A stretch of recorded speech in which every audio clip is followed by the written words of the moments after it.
Chapter 38. In those days Hezekiah became sick and was at the point of death. And Isaiah the prophet, the son of Amoz, came to him and said to him, Thus says the Lord, Set your house in order, for you shall die and you shall not recover. Then Hezekiah turned his face to the wall and prayed to the Lord and said, Please, O Lord, remember how I have walked before you in faithfulness and with a whole heart, and have done what is good in your sight. And Hezekiah wept bitterly. Then the word of the Lord came to Isaiah.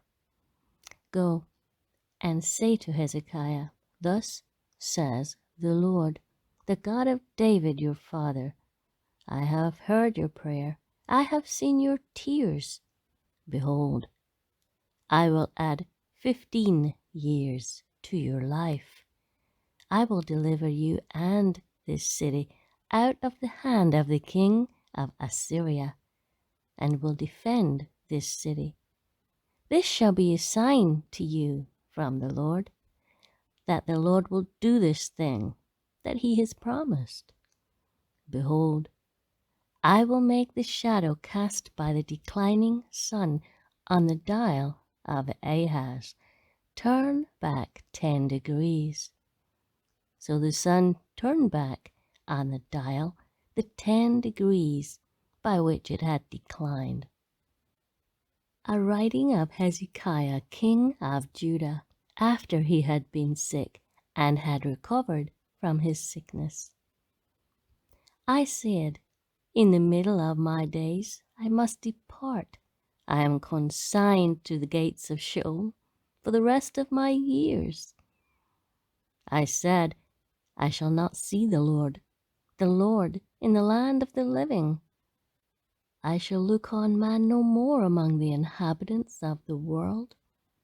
My dwelling is plucked up and removed from me, like a shepherd's tent. Like a weaver I have rolled up my life. He cuts me off from the loom. From day to night you bring me to an end. I calm myself until morning.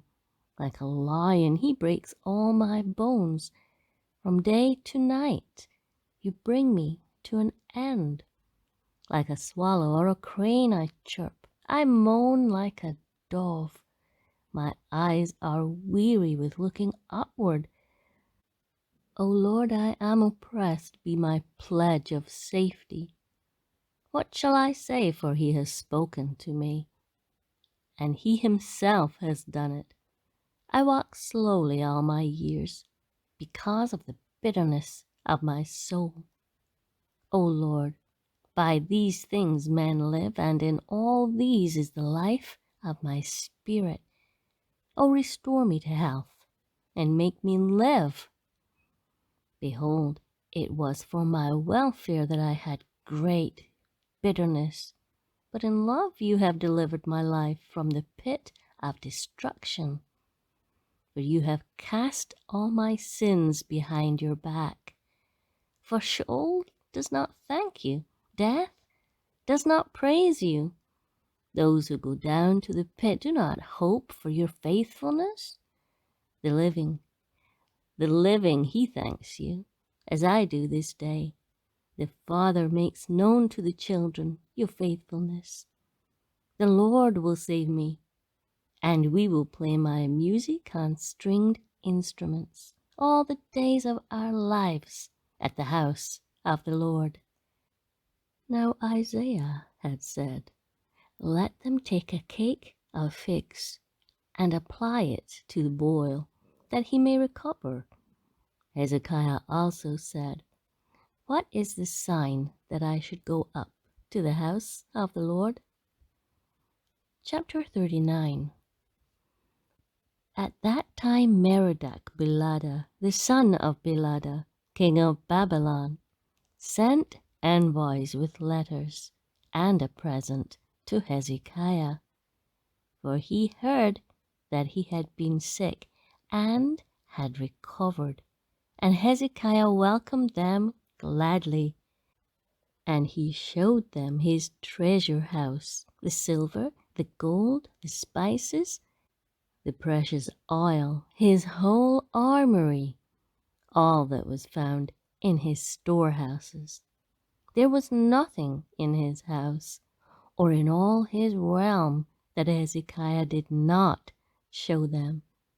Then Isaiah the prophet came to King Hezekiah and said to him, "What did these men say?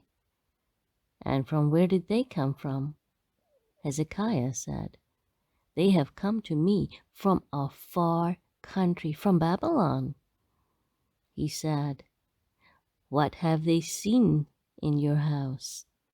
Hezekiah answered, "They have seen all that is in my house. There is nothing in my storehouses that I did not show them."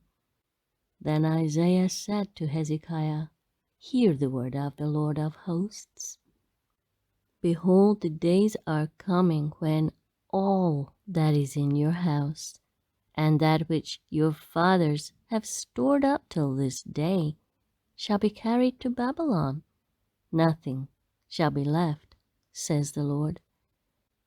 And some of your sons who will come from you, whom you will father, shall be taken away, and they shall be eunuchs in the palace of the king of Babylon." Then Hezekiah said to Isaiah, "The word of the Lord that you have spoken is good." For he thought, "There will be peace and security in my days."